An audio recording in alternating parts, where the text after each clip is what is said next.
Assalamualaikum warahmatullahi wabarakatuh. Perkenalkan, nama saya Estiana Lestari.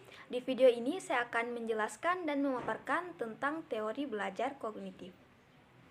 Sebelum itu, saya akan menjelaskan sedikit tentang pengertian dari kognitif.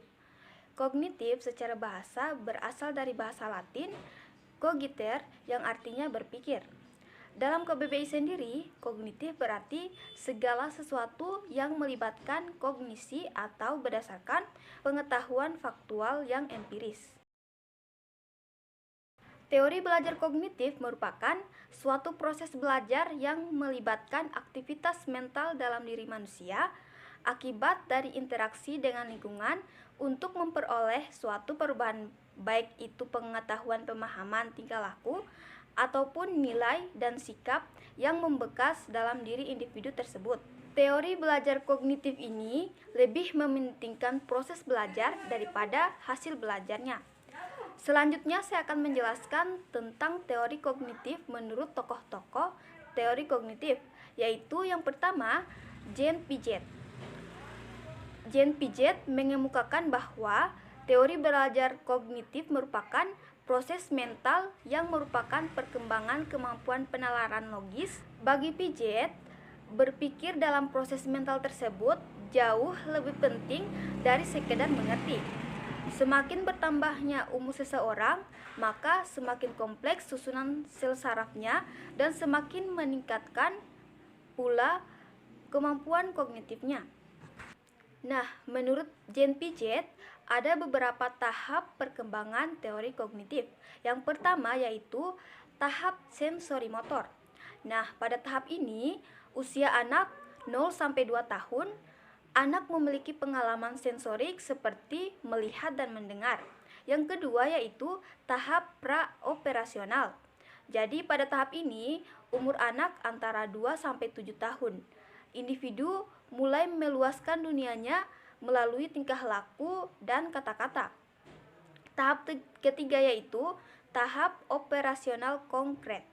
Nah, jadi pada tahap ini umur anak 7-11 tahun, individu mulai berpikir secara logis tentang kejadian-kejadian yang bersifat abstrak. Yang keempat yaitu tahap operasional formal. Pada tahap ini, umur anak 11 tahun ke atas atau bisa dikatakan remaja. Nah, jadi individu mengalami perkembangan penalaran. Individu dapat berpikir secara abstrak, lebih logis dan idealis. Jean Piaget juga mengemukakan proses-proses belajar yang terjadi pada tahap teori kognitif. Yang pertama yaitu proses asimilasi. Proses ini merupakan penyatuan data atau informasi baru dengan struktur kognitif yang sudah ada. Yang kedua yaitu proses akomodasi. Nah, jadi proses ini merupakan penyesuaian data dari struktur kognitif yang sudah ada dengan situasi atau struktur kognitif yang baru. Yang ketiga yaitu proses ekuilibrasi. Proses ini merupakan suatu proses di mana terjadi keseimbangan terus-menerus antara proses asimilasi dan akomodasi tersebut. Tokoh kedua yaitu J.S. Brunner. Nah, jadi teori ini menekankan pada cara individu mengorganisasikan apa yang telah dialami dan dipelajari sehingga individu mampu menemukan dan mengembangkan sendiri konsep, teori-teori, dan prinsip melalui contoh-contoh yang dijumpai dalam kehidupan. Belajar penemuan atau discovery learning merupakan salah satu model pembelajaran atau belajar kognitif yang dikembangkan oleh Brunner. Menurut J.S. Brunner, perkembangan intelektual bagi anak dibagi menjadi 3. Yang pertama yaitu fase operasional. Fase operasional itu umur 5-6 tahun. Nah, individu tersebut belum dapat mengadakan perbedaan yang tegas antara perasaan dan motif pribadinya dengan realitas dunia luar. Yang kedua yaitu fase operasi konkret. Nah, jadi pada tahap ini dapat memecahkan masalah yang dihadapi atau sudah dialami oleh individu tersebut. Yang ketiga yaitu fase operasional formal. Pada tahap ini merupakan tahap simbolik individu telah memiliki ide-ide atau gagasan yang abstrak. Selanjutnya, tahap-tahap dalam pembelajaran menurut J.S. Brunner ada 3, yaitu yang pertama, proses pemerolehan informasi baru. Yang kedua yaitu proses mentransformasikan informasi yang diterima. Yang ketiga yaitu menguji atau mengevaluasi relevansi dan tetapan pengetahuan. Tokoh yang ketiga yaitu Ausubel. Nah, jadi menurut Ausubel, belajar menurut Ausubel haruslah bermakna. Materi yang dipelajari diasimilasikan secara arbitrer dan berhubungan dengan pengetahuan yang dimiliki sebelumnya. Ausubel, seorang psikologi kognitif, mengemukakan bahwa yang perlu diperhatikan seorang guru ialah strategi mengajarnya.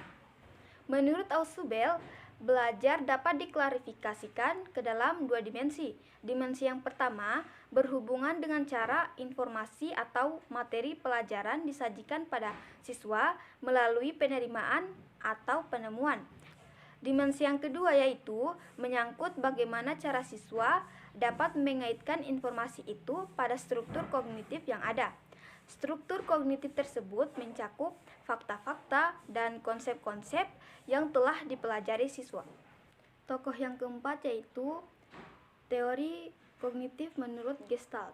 Nah, jadi menurut Gestalt, belajar adalah proses pengembangan yang didasarkan pada pemahaman atau insight. Insight adalah pemahaman terhadap hubungan antara bagian dalam situasi permasalahan. Teori Gestalt menganggap bahwa insight adalah inti dari pembentukan tingkah laku.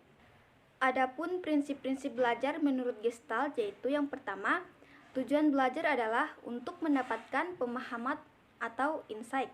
Yang kedua yaitu belajar dimulai dari keseluruhan. Yang ketiga yaitu individuasi bagian-bagian dari keseluruhan. Dan yang terakhir yaitu individuasi belajar dengan menggunakan pemahaman atau insight.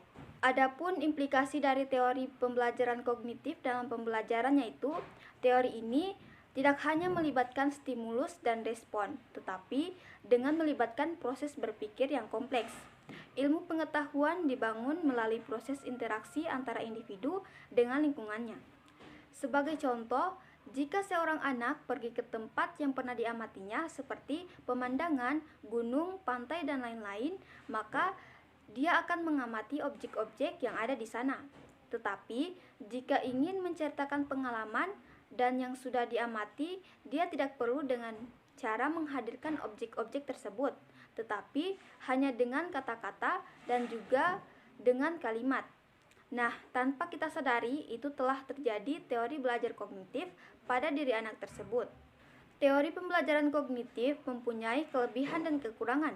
Kelebihannya yaitu yang pertama, menjadikan siswa lebih kreatif dan mandiri. Yang kedua yaitu membantu siswa memahami bahan belajar secara lebih mudah.